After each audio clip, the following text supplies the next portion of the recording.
वक्रतुंड महाकाय सूर्यकोटि समप्रभ निर्विघ्नं कुरु मे देव सर्वकार्येषु सर्वदा।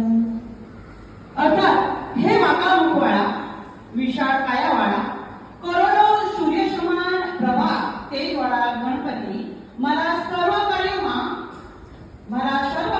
हमेशा निर्विघ्न करજો। વાલા વિદ્યાર્થીઓ, આવતીકાલે તારીખ 27/8/25 ને બુધવારે ગણેશ ચતુર્થી છે। તો આપણે થોડું ગણેશ ચતુર્થી વિશે સાંભળીશું। શાંતિ રાખજો। એકવાર ભગવાન શંકરજીએ માં ભવાનીજીની સમુખ તપ કરવા જવાની ઈચ્છા પ્રગટ કરી। ભવાનીજી અર્થાત પાર્વતીજી। માં પાર્વતીજી આ વાત સાંભળીને નિરાશ થયા અને કહ્યું કે સ્વામી, આપ દીર્ઘકાળ સુધી લાંબા સમય સુધી તપ કરશો તો મને આપના વિના અતિ વિયોગ થશે। હું એકલી કેવી રીતે રહી શકીશ? આ સાંભળીને શિવજીએ કહ્યું કે હે દેવી, હું જતા પહેલા આપને તે વરદાન આપીશ, એનો આપ યોગ્ય સમયે ઉપયોગ કરજો।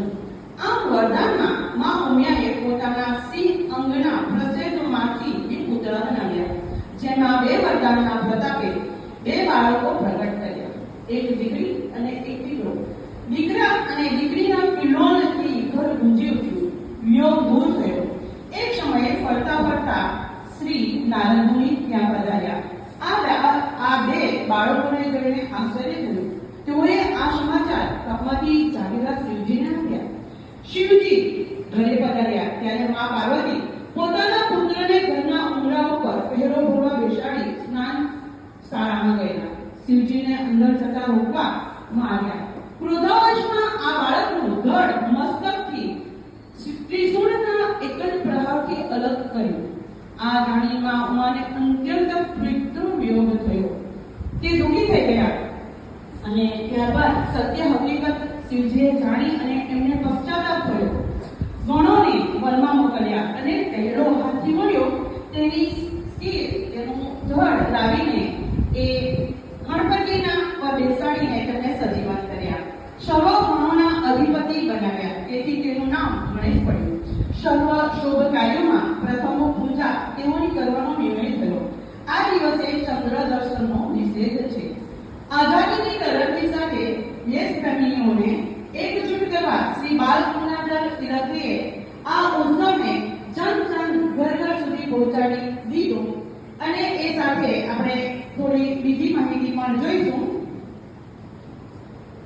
ભગવાન શ્રી ગણેશ ગણતંત્રના આદિ પ્રણેતા અને બધાના દેવોના સર્વોપરી નેતા છે। ગણપતિ સંઘભાવના પ્રથમ પ્રવર્તક છે। તેમણે બધાને સંગઠનના સૂત્રમાં બાંધી એકત્રિત અને ઉન્નત કર્યા છે। ગણ રાષ્ટ્રના શ્રેષ્ઠ 10 અધિપતિ, આવા અધિપતિ રાષ્ટ્રને રિદ્ધિ, સિદ્ધિ અને સમૃદ્ધિથી પરિપૂર્ણ કરી શકે છે અને પરમ તત્વ તરફ લઈ જઈ રાષ્ટ્રની ઉન્નતિ કરી શકે છે। અને એ સાથે ભગવાન ગણપતિના સ્વરૂપ સાથે સંકળાયેલા કેટલાક સૂચકો આપણે જોઈશું। ગણપતિનું હાથીનું મસ્તક બ્રહ્મવિદ્યા, જ્ઞાન અને વિવેક બુદ્ધિનું સૂચન કરે છે।